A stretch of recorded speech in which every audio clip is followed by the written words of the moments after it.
Le périphérique parisien, 35 km d'asphalte qui forment un anneau autour de la capitale. Cette frontière entre la ville et la banlieue est aussi l'un des axes routiers les plus surprenants où tout peut arriver. Ça glissait les pattes. Camions, voitures, deux roues, plus d'1 million de véhicules se partagent tous les jours ces 8 voies de circulation. Entre le trafic, les tunnels et les bretelles d'accès, ici le risque est partout. Faut couper, hein, les gens ils sont de l'autre côté.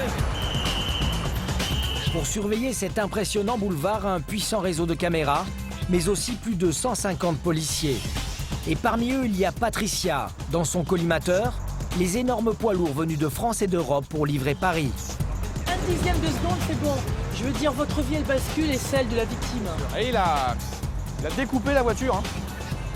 Il l'a tranché comme un ouvre-boîte. Le boulevard génère aussi une autre délinquance plus étonnante.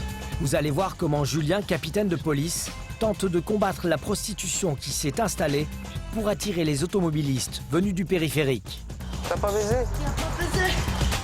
Une prostitution qui crée des tensions dans tout le quartier. Je vous jure, je voulais pas la frapper avec, je vous jure, s'il vous plaît. Qu'est-ce que vous voulez lui faire? Et le périphérique, c'est aussi de nouvelles formes de conduite. Christophe lutte contre les deux roues qui se faufilent dans les embouteillages et sont de plus en plus victimes d'accidents. On sait très bien qu'en rentrant sur le périph', je dirais pas qu'on est en danger, mais on sait que le danger est juste là. Et quand la nuit est tombée, certains conducteurs prennent carrément le boulevard pour un circuit de vitesse. Vous allez découvrir comment la police traque ces chauffards qui font tout pour échapper à leurs responsabilités. Vous présentez un Portugais, un faux.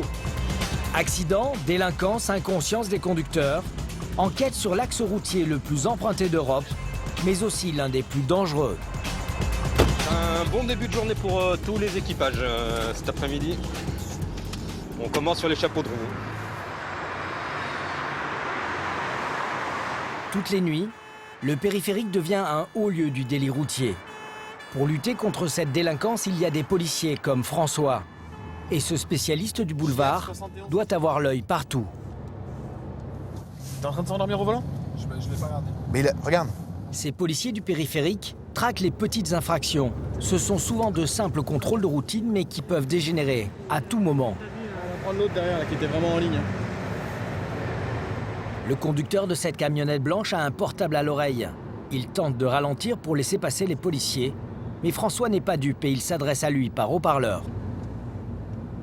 N'ayez pas peur d'avancer, on va vous attendre de toute façon. Portez-vous à ma hauteur. On va y comprendre quand même un peu. Bonsoir monsieur, on sort à la prochaine pour un contrôle, vous passez devant s'il vous plaît. Téléphoner au volant, l'infraction la plus courante sur le périphérique. Le conducteur semble obtempérer, mais rien ne va se passer comme les policiers l'imaginaient. Vous vous arrêtez au feu, vous actionnez les feux de détresse et vous coupez le contact. En un instant, le banal contrôle se transforme en course-poursuite. Donc le feu, vous venez de le passer, je vous ai demandé de vous y arrêter. Le conducteur prend la fuite en direction de la banlieue toute proche. Les policiers dans son sillage. TNP de Bravo 4.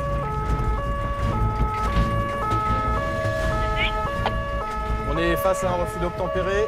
On est sorti à Villette. L'individu a pris direction de la banlieue. Conduit un véhicule de marque Nissan numéro 862.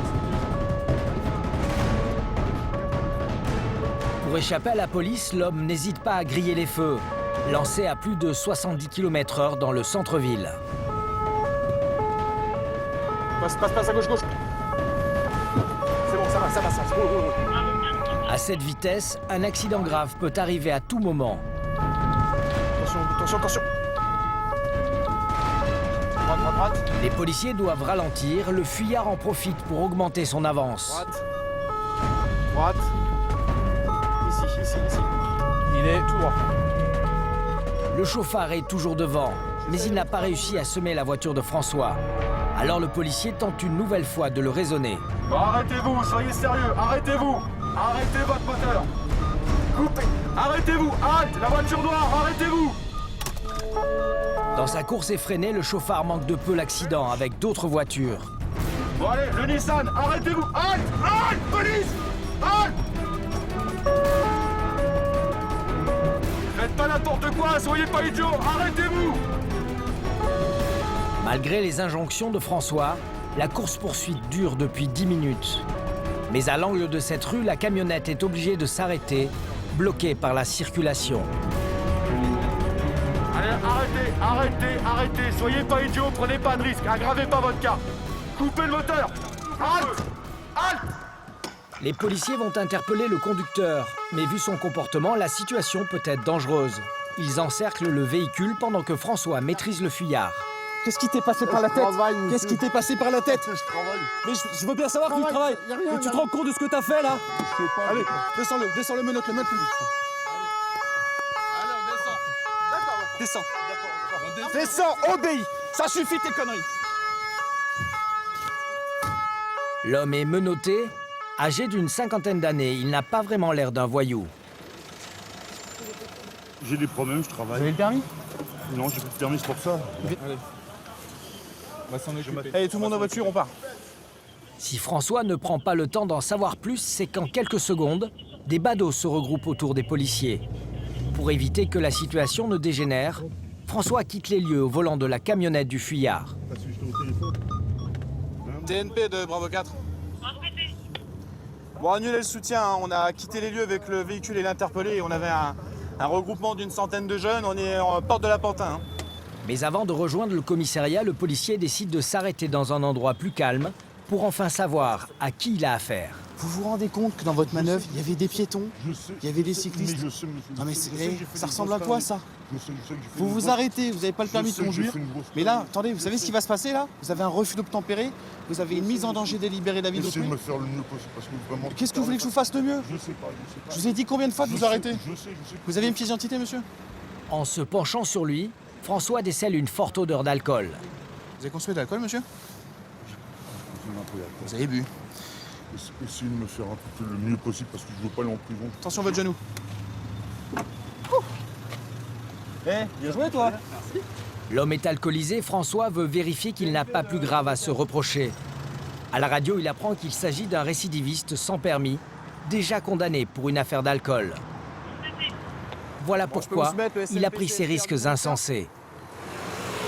Voilà, pour un problème de permis de conduire, pour un problème, j'ai envie de dire, minime de permis de conduire, vous avez des individus qui foncent à tombeau ouvert en agglomération, qui font n'importe quoi comme vous avez pu le voir, et qui mettent la vie de tout le monde en danger. On s'est retrouvé dans une ruelle où, je sais pas, il y avait une centaine de jeunes. Si l'un d'entre eux avait le malheur de traverser, Dieu seul sait comment ça se serait terminé. L'homme est emmené dans le commissariat du 13e arrondissement de Paris, qui traite tous les délits routiers. Pas moins de 4000 affaires par an, la folle cavale du quinquagénaire s'arrête ici. Attention à la tête, vous faites pas mal, vous allez parler. Vous n'avez rien oublié? Non, c'est bon. Sans déconner. J'ai peur. Vous pourriez être mon père. Toujours est-il, ça s'appelle malgré tout... Mais avant d'être entendu par un officier de police judiciaire, l'homme doit souffler dans le ballon. Et sans surprise, le test est positif, 2 fois plus que la limite autorisée. Alors, 0,59 pour la première mesure. On attend 5 minutes, on va refaire une deuxième mesure. Le chauffard s'est calmé. Pris d'un coup de folie, ce père de famille tente encore une fois d'atténuer ses responsabilités. Non, mais sans déconner. Prenez, vous avez, je sais pas, j'aimerais bien savoir ce qui vous est passé par la tête à ce moment-là, sincèrement. Parce que j'ai pas de permis, j'ai eu peur, j'ai pas de permis, j'avais bu un petit peu, je sais que j'ai bu un petit peu. J'ai dit, mon gars arrive à me sauver, et puis voilà. Mais bon, voilà. Moi, je pense à ma vie de famille, j'ai des problèmes, j'ai des problèmes d'argent. Vous avez l'air d'être quelqu'un de tout à fait respectable. Hein, si objectivement, j'essaie de prendre un petit peu de recul, me dire, mais qu'est-ce qui est passé par la tête de ce monsieur, qui a l'air d'être quelqu'un de sensé? Je pensais aller voir ma fille ce soir. Et vous imaginez, nous, ce qu'on se dit? Pourquoi il sauve avec sa camionnette? Qu'est-ce qu'il y a dans la camionnette? Qui est au volant de la camionnette? Bien sûr. L'objectif, c'était ça, c'était de jeter le camion? Ranger le camion, prendre mon train, rentrer, aller voir ma fille en Normandie. Ça fait presque mal au cœur de voir que c'est juste quelqu'un qui était motivé et par la peur et par l'envie de voir son enfant ce soir. Quoi. Malgré sa bonne foi, l'homme sera placé en garde à vue et jugé en comparution immédiate quelques jours plus tard. Il a été condamné à 6 mois de prison avec sursis, assorti de 2 ans de mise à l'épreuve. Comme souvent sur le périphérique, les grosses affaires commencent par des infractions mineures. Des infractions qui sont aussi la cause de nombreux accidents. 4 voies de part et d'autre, empruntées dès le petit matin par un flot de véhicules. Sur le boulevard parisien, le risque est partout. Et malgré les centaines de caméras qui surveillent le trafic, on compte près de 1000 accidents par an, soit plus de 2 par jour.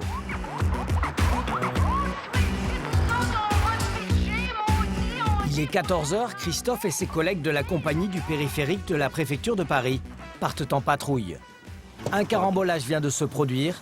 Ils se rendent sur place pour assurer la sécurité. Que les accidents soient graves ou pas, intervenir au milieu de la circulation est toujours dangereux pour ces policiers. Cet univers hostile les oblige à prendre un maximum de précautions.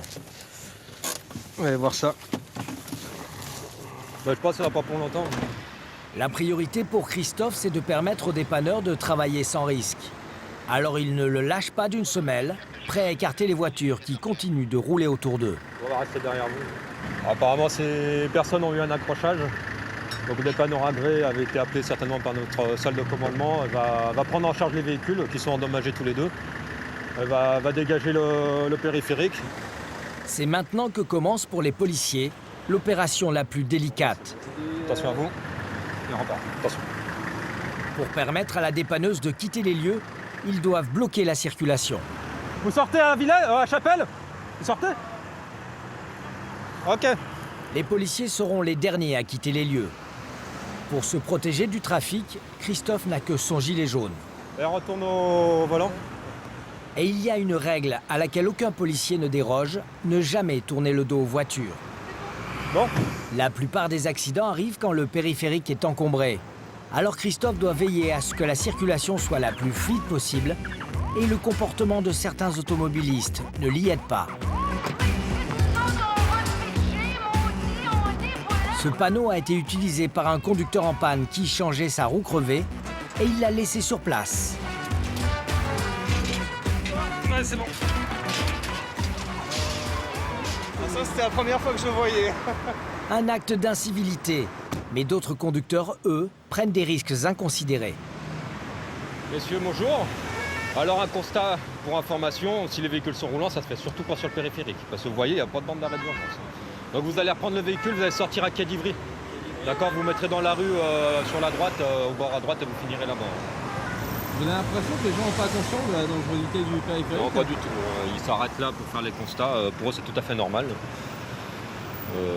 Ils ne se rendent pas compte qu'ils peuvent se faire percuter à l'arrière. Et en dehors de tout danger, il y a aussi la gêne à la circulation. Ils prennent une voie, c'est déjà assez embouteillé comme ça. Donc là, les personnes vont sortir, puis elles vont finir leur constat à la prochaine porte. Et cet après-midi, Christophe n'est pas au bout de ses surprises. Une voiture abandonnée au milieu du trafic sur la voie la plus rapide. Et pas de trace du conducteur. Il a préféré quitter le périphérique à pied plutôt que de payer une dépanneuse. PNP de 646. Le passer au FVV. On va le prendre en charge par Clichy Dépannage qui est sur place. On va faire la fiche d'enlèvement LTA en sortie de périph'. Bon, ça arrive fréquemment, attention à vous. Les gens qui abandonnent leur véhicule. Si c'est une panne d'essence, ils traversent le périph', ils vont voir s'ils peuvent récupérer de l'essence, appeler quelqu'un, donc de faire appel au service de police ou au dépanneur agréé. Ça arrive fréquemment. Donc dans ce cas-là, le véhicule, vu que le conducteur n'est pas sur place, c'est tout simple, il part en fourrière. Tant pis pour la dangerosité pour les autres usagers, tant pis pour la gêne à la circulation. Ils ne posent pas de questions. On va sortir à porte de Clichy, d'accord? On se mettra sur la droite et puis on fera tout ça. En cas de panne, seuls les dépanneurs agréés par la police ont le droit d'intervenir. Une opération qui s'élève en moyenne à 117 €. Pour avoir voulu faire des économies, ça va coûter beaucoup plus cher à ce conducteur. Frais de fourrière, amende pour stationnement gênant, presque le double de ce qu'il aurait eu à payer. Christophe vient d'être appelé pour un carambolage entre 5 voitures. Ces accidents en chaîne, c'est ce que redoute le plus le policier. Mais en chemin, la patrouille tombe sur 2 véhicules qui viennent de se percuter sous un tunnel. Ces voies souterraines représentent 10 km du périphérique et sont particulièrement dangereuses. Restez là, restez là. Faut couper, hein, les gens ils sont de l'autre côté. Les conducteurs ont traversé les voies pour se mettre à l'abri et ils sont bloqués par la circulation. Sans gilet, ils sont à peine visibles. Bonjour messieurs. Vous êtes que les deux véhicules impliqués? Voilà. Vous par contre, vous repartez pas à mon avis. On va voir avec un dépanneur agréé. Il n'y a pas de blessés, ça va? Non, il n'y a pas de blessés. Vous avez avisé avec la borne là-bas? On a appuyé, mais quand on vous a vu, on est... D'accord, ça marche. Restez de ce côté par contre. Si vous avez des gilets, les gilets, vous les mettez. Merci. Ça commence bien. On était appelé sur un accident matériel et on en a trouvé un autre en route. En sécurisant les lieux, les policiers évitent l'accident en chaîne. Ces accrochages font souvent des blessés et rendent le travail des policiers beaucoup plus compliqué. C'est un bon début de journée pour tous les équipages cet après-midi. On commence sur les chapeaux de roue. L'accident pour lequel Christophe a été appelé, le voici. Il est spectaculaire. 5 véhicules encastrés, les uns dans les autres. Et une voiture littéralement soulevée de terre a fini dans un pare-brise. Le problème, c'est qu'un bébé était assis à l'arrière, dans son siège.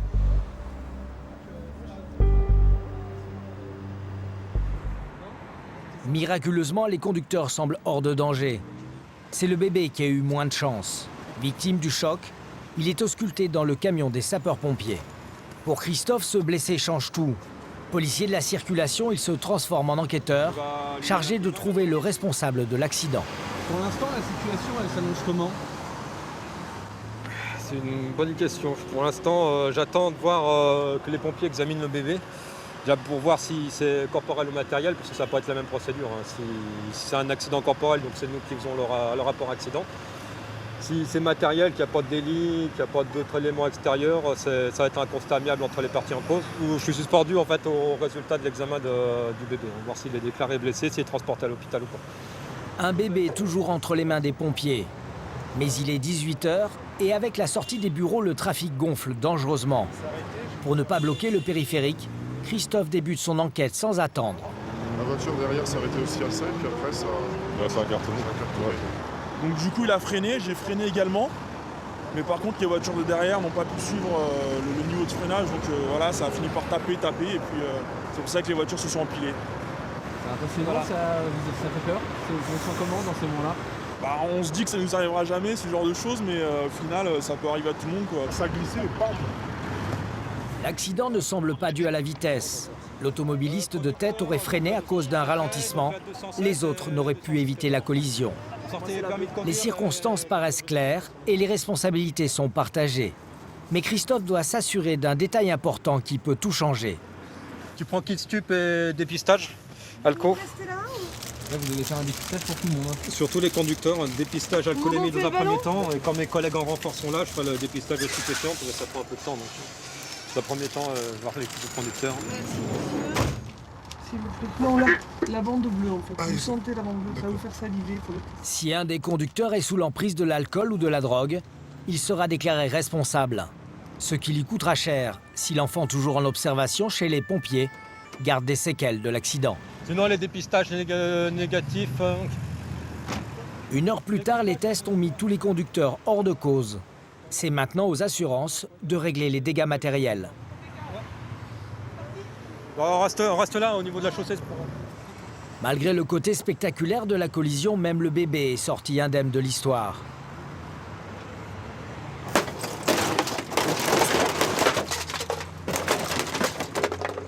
La plupart du temps en journée, les accidents se résument à de la tôle froissée.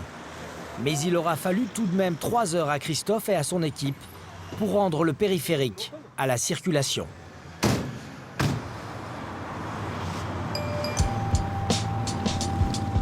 Ce boulevard ne préoccupe pas seulement les policiers de la route. Les 156 bretelles d'accès qui desservent Paris et sa banlieue génèrent elles aussi des situations étonnantes qui donnent du fil à retordre aux forces de l'ordre. Comme ici, dans ce quartier familial en pleine rénovation. Avec la nuit, il prend un tout autre visage. Des prostituées venues d'Europe de l'Est en ont fait leur territoire. C'est court. Ce qui ne plaît pas du tout aux policiers du commissariat du 19e arrondissement. Depuis quelques mois, le capitaine Julien a les jeunes femmes dans son collimateur. On va montrer le petit lieu de copulation. Les filles ont pris possession des stations de tramway installées le long de l'avenue. Tiens.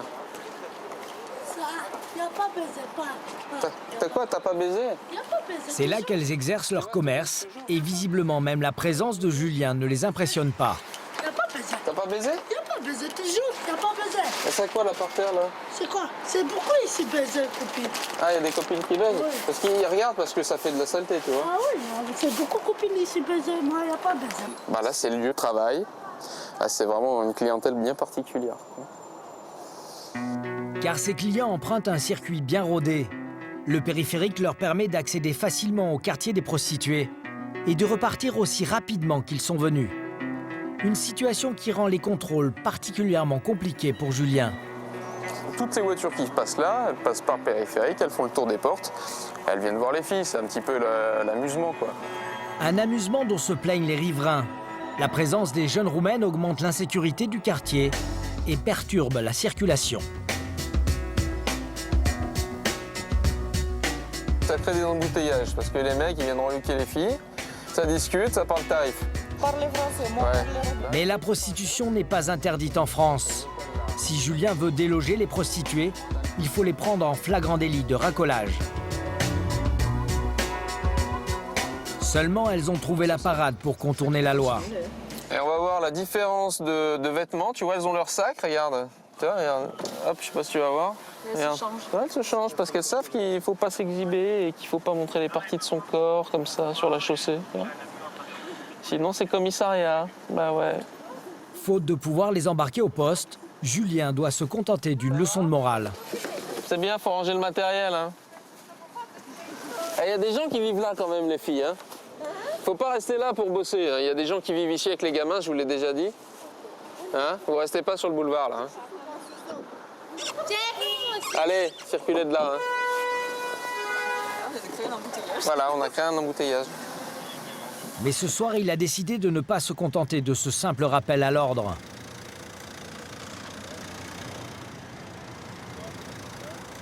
Je vais présenter les pièces afférentes à la conduite et à la circulation de votre véhicule, monsieur. Un imposant barrage routier qui va finir ce soir-là par dissuader les clients des Roumaines. Le problème, c'est que les prostituées n'attirent pas seulement les automobilistes, mais aussi des tas de petits voyous. Quelques minutes plus tard, Julien tombe nez à nez avec un jeune homme qui vient d'agresser une prostituée. Tu te fous de ma gueule? Qu'est-ce que tu fais avec une barre de fer? Je vais pas la frapper. Donne ta main! Ta main, putain! En quelques secondes, l'homme est maîtrisé et menotté. Hein? Sympathique? Tu faisais quoi avec ça? Je vous jure, je voulais pas la frapper avec. Je vous jure, s'il vous plaît. Qu'est-ce que tu voulais lui faire? Je voulais juste parler. Je lui dis, arrêtez. Tu parlais avec ça? Je vous jure, j'ai posé la barre, s'il vous plaît, monsieur. Pourquoi? Je vous jure, j'ai posé la barre. Oui, je pose la barre. Je vous jure, monsieur. Tu veux qu'on te parle avec, nous aussi? Non, c'est bon. C'est bon, la mec, j'ai posé la barre. L'agresseur, tout juste âgé de 14 ans, nie tout en bloc. Mais la prostituée prétend à elle qu'il l'a frappée pour la voler, et ce ne serait pas la première fois. Qu'est-ce qu'il fait? Il l'a agressé? Oui, ici, là... Pour que l'agresseur réponde de ses actes, Julien doit la convaincre de porter plainte au commissariat. La 10... Bah faut que tu viennes avec nous au commissariat, là. Dépose plainte, là. Ouais. Non, sinon, il va revenir tous les jours, hein. En se prostituant dans ces quartiers isolés, proches du périphérique, ces jeunes Roumaines prennent aujourd'hui beaucoup de risques. Mais bien sûr. C'est elle qui le tenait aussi, peut-être. Ouais, elle voulait te frapper, bien entendu. C'est ça, et t'as raison. Voilà. Donc c'est pas lui, hein. C'est bien connu. Prostituée, agresse les gens. Voilà. C'est aussi ça, en fait, le problème, c'est que ça ramène... Bah, ça draine tout ça. D'accord. Ça draine tout ce genre de petits cons qui vont venir agresser les nanas, qui vont venir commettre des petits larcins, quitte à casser des voitures. Voilà. La prostituée a finalement porté plainte. Mais le jeune homme mineur ne risque pas grand-chose. Non, c'est bon. Notre enquête nous conduit maintenant à une autre porte, la porte Maillot. C'est l'un des plus gros échangeurs routiers du périphérique. Un passage parmi les plus fréquentés entre Paris et la banlieue. Voilà pourquoi nous y retrouvons François, qui en a fait son terrain de chasse préféré. Et ce soir, il a décidé de se poster juste en face de ce feu de signalisation. Orange. Rouge. Bon, voilà. Ah bah oui, c'est la dernière. Ça me va. Ah non, regarde la plaque. Cette voiture noire vient de griller le feu. Par haut-parleur, il intime au chauffeur de s'arrêter. On va pas rester là, il y a une sortie de parking, on va gêner. Vous allez vous mettre derrière le bus qui est en feu de détresse là-bas. Vous voyez? Et vous mettre là-bas. Tout commence par un simple contrôle des papiers du véhicule. Mais en ce moment, les délinquants multiplient les combines pour conduire coûte que coûte, avec ou sans permis. Coupez le moteur si c'est pas fait. Présentez la carte grise d'assurance et votre permis de conduire. Par contre, le permis, c'est pas tout, on va prendre ta voiture. Pièce d'identité? Non, même pas. Le conducteur n'a que le contrat de location de sa voiture. Une situation pas très claire que connaît bien François. Ça marche. Descendez. Il soupçonne d'emblée le garçon de conduire sans permis. Venez quoi? Non, venez quoi? Ah, ça va. Et le policier de la route se transforme en enquêteur de terrain. Y'a pas de problème avec le permis? Non, pas du tout. Jeune homme. Pardon? S'il y avait quelque chose avec le permis, c'est maintenant qu'il faut le dire. Pas compris. S'il y avait quelque chose avec le permis, il faut le dire maintenant. C'est écrit chèque. Non, rien. Vous avez le permis? Oui, j'ai pas, monsieur, j'ai le permis.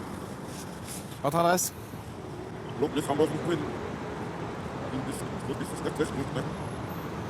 Ok. Ça marche. Vous restez avec mes collègues? Hein? Mettez-vous là? Le conducteur semble sûr de lui, mais François pense qu'il utilise une fausse identité. Il va vérifier auprès de sa passagère restée dans la voiture. Madame, je vais vous demander l'identité du conducteur, s'il vous plaît. Pardon? Ouais. Quel âge il a? Vous dites? Je sais pas exactement. Vous savez pas exactement? Non, je connais pas. C'est qui ce monsieur pour vous? C'est un ami à moi. D'accord. Ça marche. Ça sert ces questions en fait. Ça sert à faire gagner du temps à monsieur parce que si on n'arrive pas à établir son identité, il aura le droit à une vérification d'identité qui peut durer jusqu'à 4 heures au commissariat. Et puis on voudrait pas verbaliser quelqu'un et lui retirer des points pour un feu rouge alors qu'on n'est pas sûr d'avoir la bonne personne sous les yeux. Ce serait dommage d'enlever des points à un de ses potes ou à un membre de sa famille. Vous êtes sûr que vous n'avez rien à me dire, monsieur? Pardon? Vous n'avez rien à me dire? Non, rien du tout, monsieur. Certain. C'est vous, Neshi? Je suis tout simplement, monsieur. Bien sûr, certain, monsieur. Vous avez une gourmette, quelque chose autour des bras? Les poignets, remontez vos manches. D'autres? Autour du cou? Un pendentif? C'est quoi? C'est à mon frère, ça. Ah, et comment il s'appelle, votre frère? MC, c'est marqué MC dessus. Ouais, comment il s'appelle? Il s'appelle Chef. Kesh? Ouais. Kesh, qu'il a pas le permis. Oui. Il a pas le permis, Kesh? Ouais. Parce que Kesh, c'est vous. C'est pas moi, Chef. Si, c'est vous. C'est ce que la dame me dit. C'est pas moi, je vous dis. Ah si. C'est pas moi. Et? C'est pas moi. Écoutez, jeune homme, va falloir comprendre une chose. Ouais. Un problème de permis de conduire, c'est pas très grave. Ouais. Ça peut arriver. Ça devrait pas, mais ça peut arriver. C'est vrai. En revanche, un problème de permis de conduire cumulé à une usurpation d'état civil, Ouais. là vous vous enfoncez. Est-ce que j'ai été très clair? C'est vrai. Ok? Donc on sait tous les deux que Nechidé, c'est pas vous. C'est bon, écoute. C'est pas vous. On le sait tous les deux. Et là on va aller au commissariat. Vas-y. Les mensonges du jeune homme n'ont pas résisté longtemps à l'enquête de François. Il sera mis en garde à vue quelques heures plus tard. Il risque 2 ans de prison. Attention à votre genou. Histoire d'en avoir le cœur net, le policier tente une dernière intimidation auprès de son ami. Vous m'avez menti. Il s'appelle Kesh. Oui, monsieur. C'est votre enfant? Alors qu'est-ce qu'on fait là? Et avec votre accord. On va au commissariat avec le petit? Pardon? Alors comment il s'appelle? Le monsieur? Pardon? C'est mieux, hein? Madame me dit qu'il s'appelle pas du tout Kesh. Ah, encore un petit coup de bluff et on a la vraie identité. Aujourd'hui, près de 3 millions de personnes conduiraient sans permis ou avec des faux papiers. Un demi-million uniquement dans la région parisienne.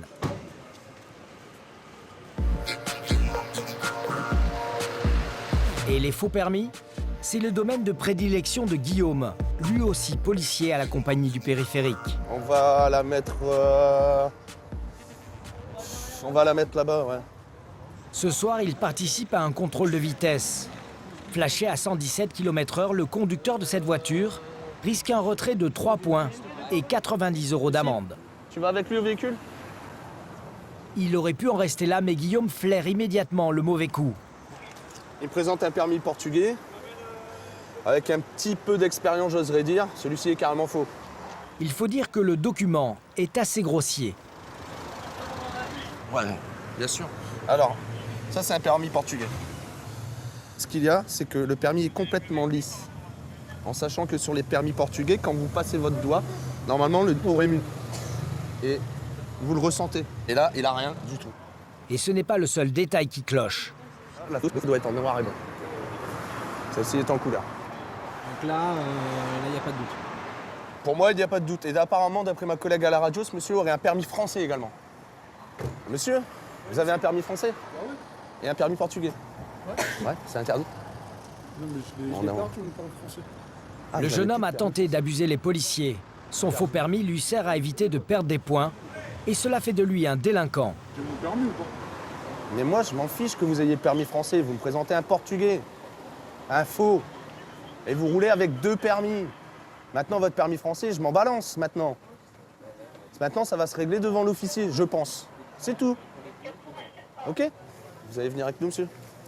Le conducteur sera emmené plus tard au commissariat. Si là, vous mettez votre ceinture.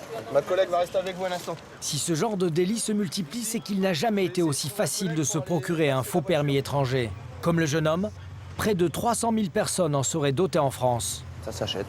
Tout s'achète. Tout s'achète. Que ce soit en France, au Portugal, n'importe où, tout s'achète, malheureusement. Voilà. Savoir qu'un permis polonais, en Pologne, vous l'achetez pour 150 €. Le jeune conducteur aurait dû réfléchir à 2 fois avant de dégainer le sien. Au départ, c'était une simple contravention pour excès de vitesse. Désormais, il risque 5 ans de prison et 75 000 € d'amende pour faux et usage de faux. Quelques heures plus tard, nous retrouvons François et son équipage qui ont repris du service. En matière de sécurité sur le périphérique, ce que redoutent le plus les policiers, ce sont les accidents impliquant des poids lourds. Bonsoir monsieur. Tout va bien? Ouais, non, ça va aller, ouais. Qu'est-ce qui s'est passé? J'étais sur la voie de droite et ce magnifique camion s'est rabattu sur moi. D'accord. Mais quand je dis sur moi, c'est genre j'ai klaxonné, j'ai freiné, il a continué. Ça marche. Bon, bah, on va vous demander de passer de l'autre côté de l'endroit. Ouais, bah oui. Vous avez tous les documents? Cette fois, le chauffeur de la voiture s'en est tiré avec une grosse peur. Conscient du risque qu'il lui a fait courir, le conducteur du camion est lui aussi très choqué. Bonsoir monsieur. Ça va? Non, ça va pas, non. Qu'est-ce qui se passe? Il avait blessé ou pas? Non, ça va. C'est vrai? C'est bon. Avec la voiture qui est foutue. Ah oui, bien. Vous l'avez attrapé avec dans la remorque? Ah, mais attrapé, ouais, t'as Oh la vache! Et ça vous avez tout arraché là. Ah ouais. Je viens de prévenir mon patron. Il doit pas être content? Ouais, là, il m'a rien dit. Vu leur gabarit et l'étroitesse du boulevard parisien, ce genre d'accrochage peut très vite virer au drame. Ouais, non, vous inquiétez pas, c'est bon. Alors là, ça va, c'est une voiture, mais c'est que de la tôle froissée. Ça aurait pu se terminer avec des blessés, ou plus grave encore. Bon, pour l'instant, c'est que de la tôle, ça va. Et comme à chaque fois, l'accident s'est produit à cause de l'angle mort du camion. Incapable de repérer une petite voiture quand celle-ci roule sur sa droite. Ah ouais. Ah, il a découpé la voiture. Hein. Il l'a tranché comme un ouvre-boîte. Voilà. Ça, c'est la marque que peut laisser un pneu de camion. Bien la trace de rotation de la roue sur le flanc de la voiture. Et on peut supposer que la barre qui est tordue a arraché à partir de là. Ça a engagé dans la rainure de la portière et a tout emmené. C'est impressionnant. Je me dis une chance qu'il n'y avait pas les enfants. Et ce soir, le périphérique a évité un drame. Ouais, et les sièges enfants, là. Là, par contre, ça aurait pu poser problème. Hein. Les éclats de verre partout. Une chance pour les enfants. Le conducteur a échappé à ce qu'a subi cette petite voiture rouge sur le périphérique il y a 3 ans. Elle a été littéralement broyée. Blessés, ses occupants ont miraculeusement échappé à la mort. C'est pour que ce genre d'accident ne se produise plus que Patricia passe ses journées à chasser les poids lourds inconscients. Brigadier chef depuis 5 ans, cette spécialiste de la sécurité routière est toujours très en colère quand elle surprend un chauffeur routier au téléphone. On va le faire sortir. À la prochaine, on sort, à Vincennes. Là, ce n'est pas un simple véhicule, là. Je veux dire, ce n'est pas un conducteur d'un véhicule particulier avec un véhicule léger. Là, c'est un conducteur de camion qui utilise un téléphone portable. Donc, je veux dire, il y aura encore plus d'incidences s'il y a un accident ou un accrochage. Bonjour, monsieur, police de la route. Éteignez le moteur, s'il vous plaît. Contrôle routier. Je vais vous demander votre permis et tous les papiers du véhicule. Et si Patricia est aussi intransigeante, c'est que les camions roulent la plupart du temps dans la journée, aux heures de pointe. Des moments où ce genre de véhicule devient une menace pour tous.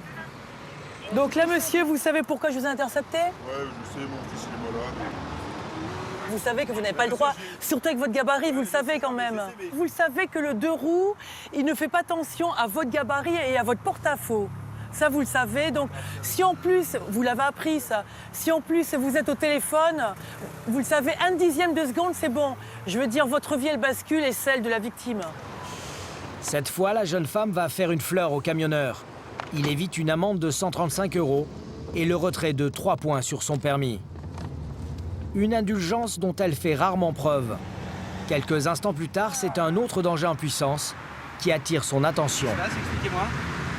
Regardez, il y a le poids lourd avec du matériel, on dirait de la fonte ou je sais pas. Le moindre freinage d'urgence, il y a tout l'équipement là qui se retrouve à terre. Hein.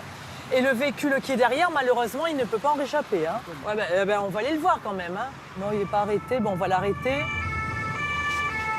Là, pour l'intercepter, ça va être chaud, là. Et Patricia va découvrir une situation incroyable et un camionneur complètement inconscient. Parce que là, je comprends pas trop, là, votre... Pourquoi vous devez pas mettre une bâche de protection, quelque chose, non, là c'est une charpente, normal.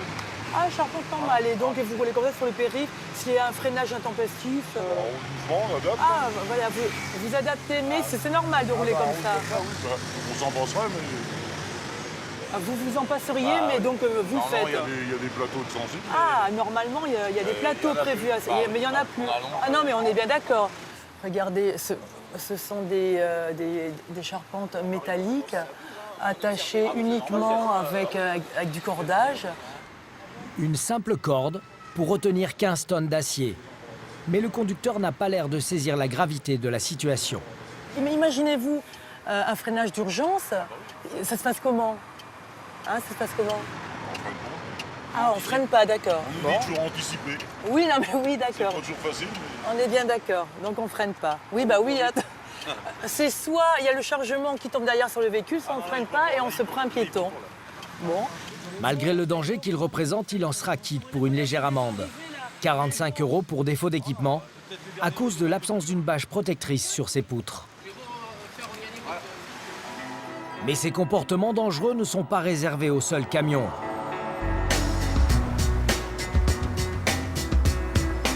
Pour éviter d'être coincés dans les bouchons du périphérique, des milliers de franciliens roulent désormais en moto ou en scooter. Une mode qui a provoqué l'apparition d'une pratique à risque. Pour aller plus vite, les pilotes conduisent entre les fils des voitures. Certains appellent ça le couloir de la mort, car les 2 roues en sont souvent les victimes, comme le montre cette vidéo récupérée sur Internet. Nous retrouvons Christophe qui constate les ravages de cette conduite presque quotidiennement. Transmettez. Je vous confirme, on a bien répété côté PE Italie, au numéro 1. Ouais, c'est reçu, on a vu passer les pompiers. Il vient d'être appelé pour un motard qui a été renversé par une voiture. Bonjour. Les pompiers sont déjà sur place. L'accrochage a eu lieu entre ce scooter, cette moto et cette voiture au loin. Pendant que le motard blessé est évacué sur un fauteuil roulant, Christophe démarre son enquête. Mais il le sait, dans les accidents de remontée de fil, il est très difficile de désigner le responsable.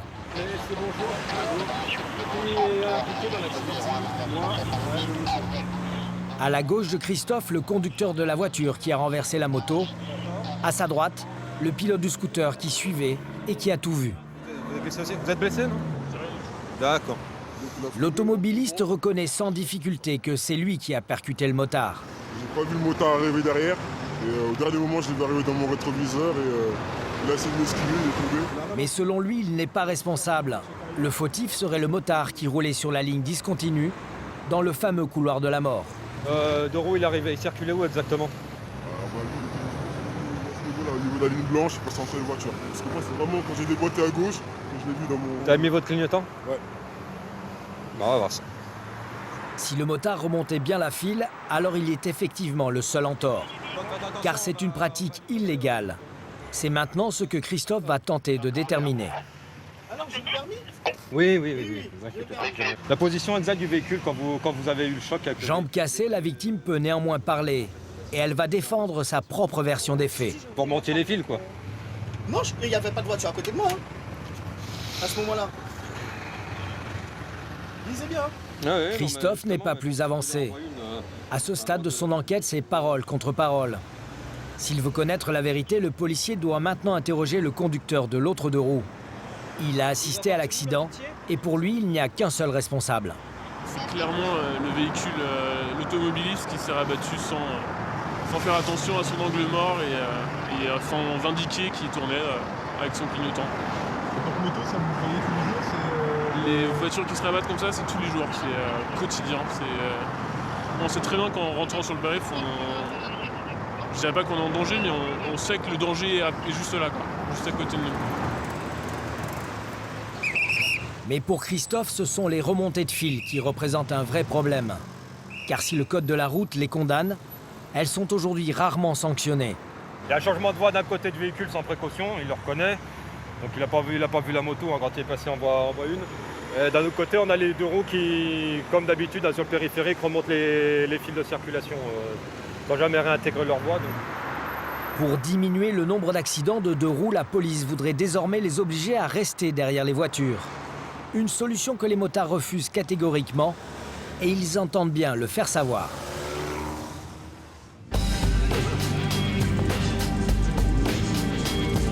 Voilà pourquoi aujourd'hui ils s'apprêtent à prendre d'assaut le fameux boulevard. À leur tête, Jean-Marc, 52 ans, dont 30 ans de périphérique à moto. Il y a exactement 3,5 millions d'usagers de deux roues motorisés en France. Et ça compte.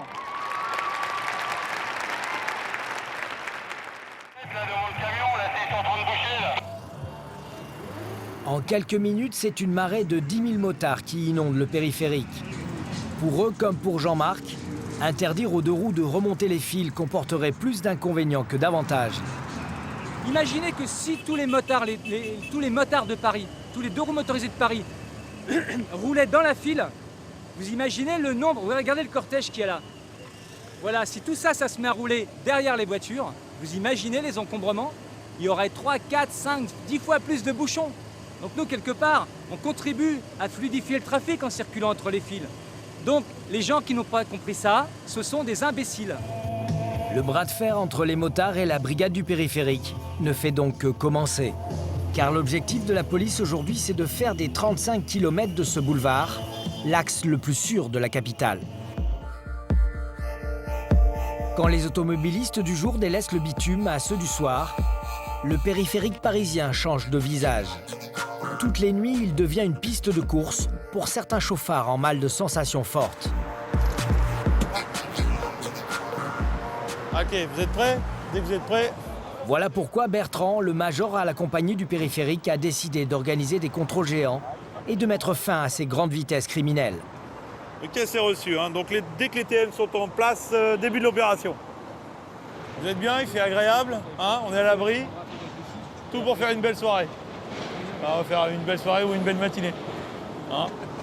Une quarantaine de policiers a été mobilisés pour accueillir les chauffards et les verbaliser.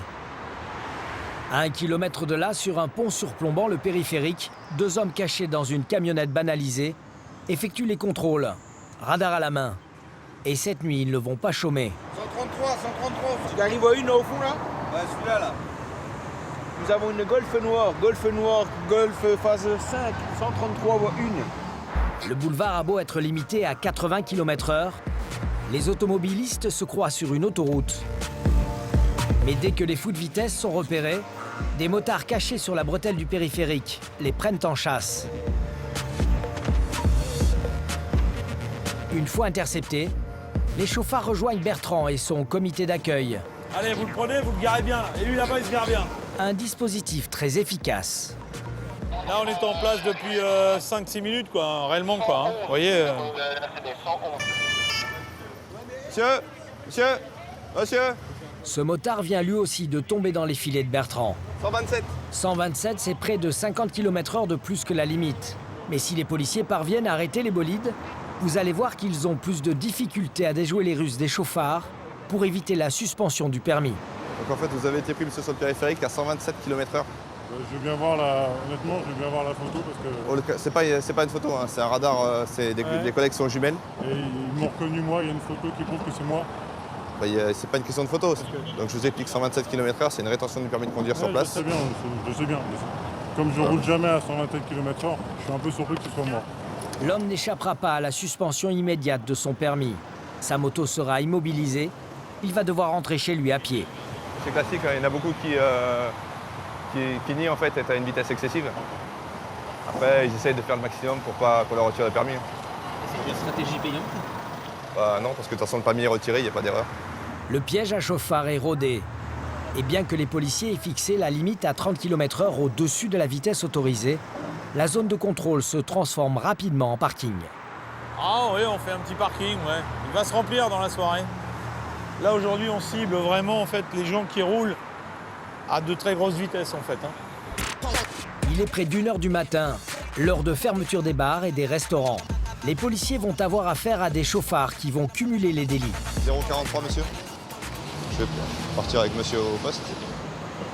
Pour ce motard contrôlé à la jumelle à 131 km/h, la suspension de son permis n'est que le début de ses ennuis.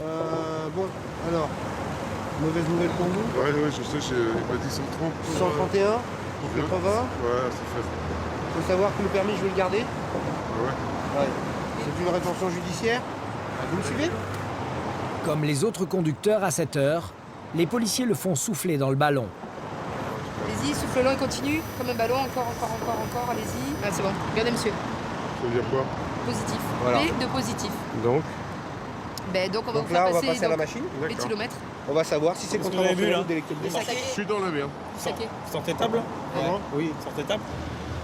L'homme a compris qu'il n'échappera pas à la sanction.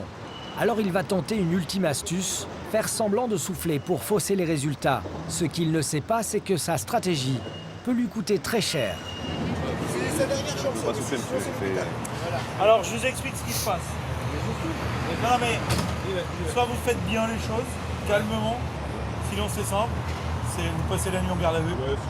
Et on considère, la loi considère que vous êtes positif au délictuel. Vous voyez, hein, c'est, voilà, écoutez, on est dans l'heure fatidique, il est 0h30, donc les vitesses commencent à être élevées, et puis là on a déjà 3 alcoolémies sur les bras. Le motard finit par souffler correctement. Et les policiers comprennent pourquoi il voulait échapper à tout prix à l'alcotest. 0,74. Ah non, c'est pas pareil. Là, on est vraiment délictuel. Je vous emmènerai. Son taux d'alcool est 3 fois supérieur à la limite légale. Pour lui, c'est la garde à vue. Il risque 2 ans de prison et 4 500 € d'amende. Malgré les sanctions toujours plus sévères, ils sont de plus en plus nombreux à jouer au chat à la souris avec la compagnie du périphérique. Donc là, vous avez la McNight, elle est à 160 km/h. Certains profitent même de la nuit pour se lancer de véritables défis. Ce conducteur de scooter ultra rapide vient d'être contrôlé à 182 km/h, l'une des plus grosses vitesses jamais enregistrées par la police du périphérique. Le périphérique est limité à 80, vous avez été pris à 182 porte d'Aubervilliers. 182 km/h, donc monsieur, vous allez faire l'objet d'une petite rétention du permis de conduire, tout simplement. En conduisant à cette allure, l'homme a pris des risques inconsidérés pour lui et sa passagère. Mais la situation ne semble pas le traumatiser. Mais non! Mais non! Mais faut arrêter! Mais c'est pas possible! Pourquoi? Donc monsieur, je vais demander de patienter, on va procéder au procès verbal. Je peux parler? Je te laisse. On est des lapins. Il y a des chasseurs et nous on est gibiers. Alors une moto rouler à 80 km/h sur le périphérique, c'est pas possible. Alors les motos elles sont à 200 chevaux, alors qu'ils nous expliquent. Où il arrête le commerce des motos, on roule en vélo. Voilà, en vélo, là on sera jamais en excès de vitesse. En une nuit, les équipes du Major ont relevé 32 excès de vitesse et retiré 23 permis. Mis en place depuis moins d'1 an, ces contrôles géants commencent à faire leur effet. Grâce à eux, le périphérique parisien devrait devenir moins tentant pour les fous de vitesse.